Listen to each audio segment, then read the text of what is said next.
What to wear for family photos. Do you have a family photo shoot coming up and you're not really sure what to wear? Well, relax. You are in good hands here. I'm going to tell you how to pick out the perfect outfits for your family in the least stressful way possible. It's hard enough to get everyone together for a photo shoot. Let me at least take this part of it off your hands. It's showtime.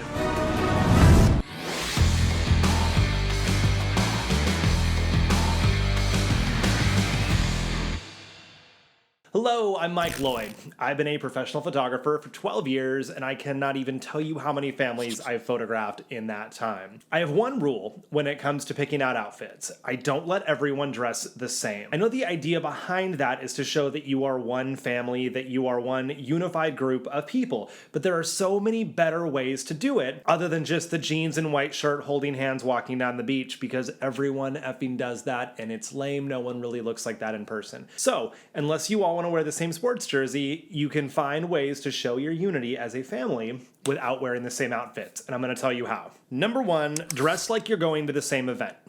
2, avoid contrast.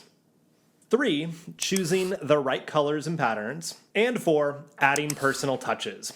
So firstly, dress like you're going to the same event. Meaning, if dad's gonna wear a tuxedo, probably doesn't make sense to have the kids in bathing suits, unless you're going for the juxtaposition on purpose, which then I think it's totally appropriate. But if you're all dressing like you're going to the same kind of restaurant or the same event, that is usually a good place to start. So somebody isn't way too fancy or somebody way too casual compared to everybody else. You don't need to just have the same jeans and t-shirt or the same fancy clothes for every single shoot. You can mix it up. Again, just dress like you're going to the same event. Number 2, avoid contrast. This happens in a couple ways. Firstly, level of brightness.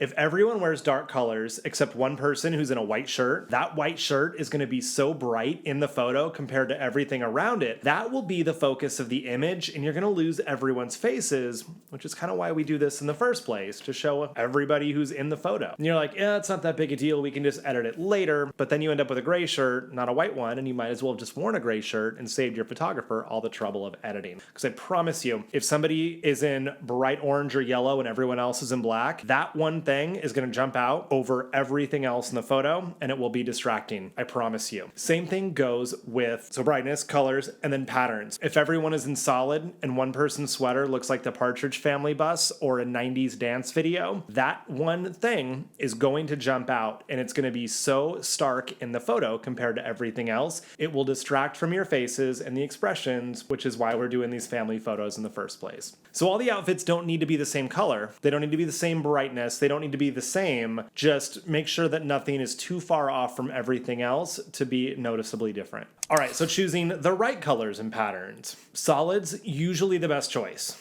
Because again, busy patterns tend to be distracting to our eyes. It's just how our brains read images. If you have a ton of bright colors, a ton of busy things going on, our eyes will focus there and not on our faces, which is really where we want to be looking in the photos. Also consider your environment. If you're going to go do something in the park where you have green grass, green trees, and bushes everywhere, unless you all purposefully want to wear camouflage, if you wear green and earth tones, you will blend into the background. Same thing if you are doing them in the city. Wearing grays and more neutral colors, you will blend into the background.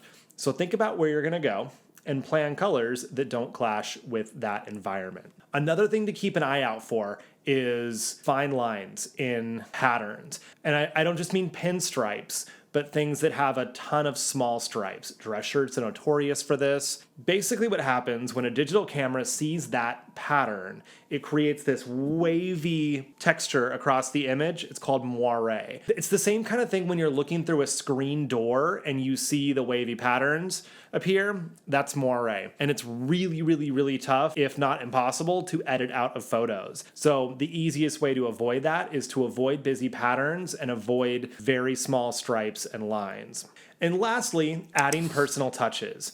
Yes, you want to show that everybody is one cohesive unit, that you're all a family, and since you're not dressed the same, this allows you to get creative and add personal touches. Maybe somebody has a favorite pair of shoes that they want to wear, or a hat, or any other kind of accessory. Anything is fair game. Your photographer can give you suggestions, hopefully, if they're legit. But again, have fun, because yes, you are one family, you are one cohesive unit, but you're a collection of individuals. And the photos are going to be that much more special. And I guarantee it's going to be easier to get everyone to want to cooperate when you're not in the same uniform. Again, sports teams, or if you're a military family, if they are legitimately uniforms, groovy, wear the same things. But if you're just wearing whatever clothes you would normally wear to go out to do this photo shoot, similar colors and patterns, don't blend into your background, dress like you're going to the same event, but add personal touches. I photographed a family about 2 years ago, and they had all bought brand new Doc Martens, and they each got to pick out the color of their boots based on whatever their personality was. So somebody had black patent ones, somebody else had white ones, somebody had pink ones, somebody had red ones. Super cool. They all had matching boots, but they were all different colors. That's a cool way to add their own touch to the images. So there you go. When you're planning the family outfits, you don't need to stress over it. It's simpler than you might think. Dress like everyone's going to the same event. Avoid contrast, so somebody isn't too bright or somebody isn't too dark compared to everybody else's clothes. Avoid busy patterns because you don't want wavy, messed up textures in your photos, also so you don't blend into the background. And lastly, add personal touches because while you are one family, you are a collection of individuals. And again, everyone will have more fun when they feel like they're contributing to the process. Psychology. I have a ton of other videos on this channel about choosing photographers. That may be another good one for you, how to choose the right photographer to help you take these family photos. And if you're interested in becoming a photographer, I've got plenty of videos for that as well. You are amazing. I'll see you inside.